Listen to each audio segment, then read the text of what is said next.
La démocratie, alors je dirais que c'est le système, voilà, c'est le plus puissant, c'est le plus solide. En un sens, puisque si on établit la société sur la volonté du peuple, qui peut même faire développer, voire même changer, etc., on peut se dire que c'est solide. Et à un autre sens, je suis d'accord avec vous, c'est le système le plus fragile. Pourquoi? Parce que en démocratie, c'est un philosophe français, Claude Lefort, qui avait développé cette idée dans ses essais politiques, que je trouve très profonde. En démocratie, le principe même, c'est qu'il n'y a pas de vérité. Le principe même, c'est que c'est le peuple qui décide à la majorité. Donc, le principe même de la démocratie, c'est, contrairement à d'autres systèmes, c'est qu'il n'y a pas un Dieu pour nous dire voilà, vous vous organisez comme ça définitivement. Il n'y a pas un dictateur pour dire voilà, il y a définitivement ça. Il n'y a pas une aristocratie pour dire la société doit être ça. La démocratie, c'est le renoncement à la vérité.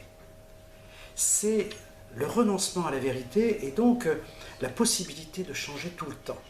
Et lorsque ça va bien, matériellement, socialement, culturellement, la démocratie est d'une solidité extraordinaire. Personne ne veut en sortir.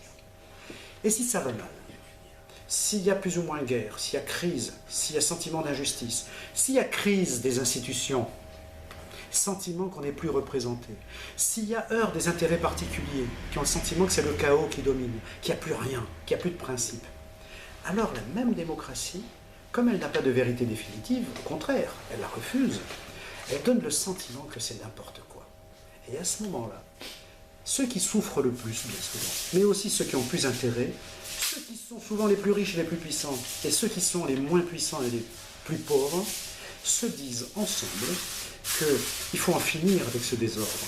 Et l'idéal, ce serait qu'il y ait enfin une identité fixe, bien enracinée, avec une figure incarnatrice. Celui qui va nous sortir de là. Et tout le monde se met à chercher un homme ou une femme providentielle. En général, un homme providentiel. Celui qui va nous sortir. Et du coup, tout ce qui ne fait pas partie de ce sentiment sont vécus comme non seulement étrangers, mais hostiles et menaçants. On voit se développer la logique du bouc émissaire, du racisme, la xénophobie. Et l'anti-intellectualisme, les intellectuels, ils rêvent. Nous, on est là, la France qui se lève tôt.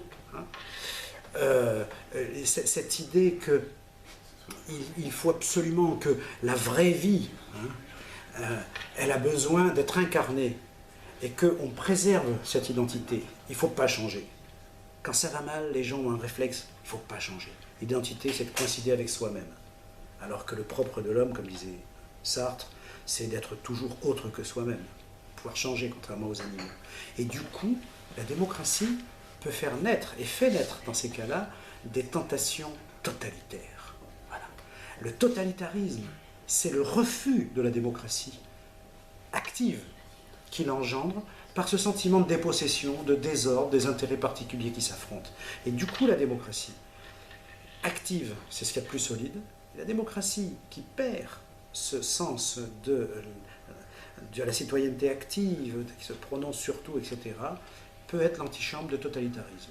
Et de fait, quand il y a crise, quand il y a menace de guerre, etc., on voit la xénophobie et le racisme se développer, et les tentations fascisantes, quel que soit le pays, et quelle que soit l'époque.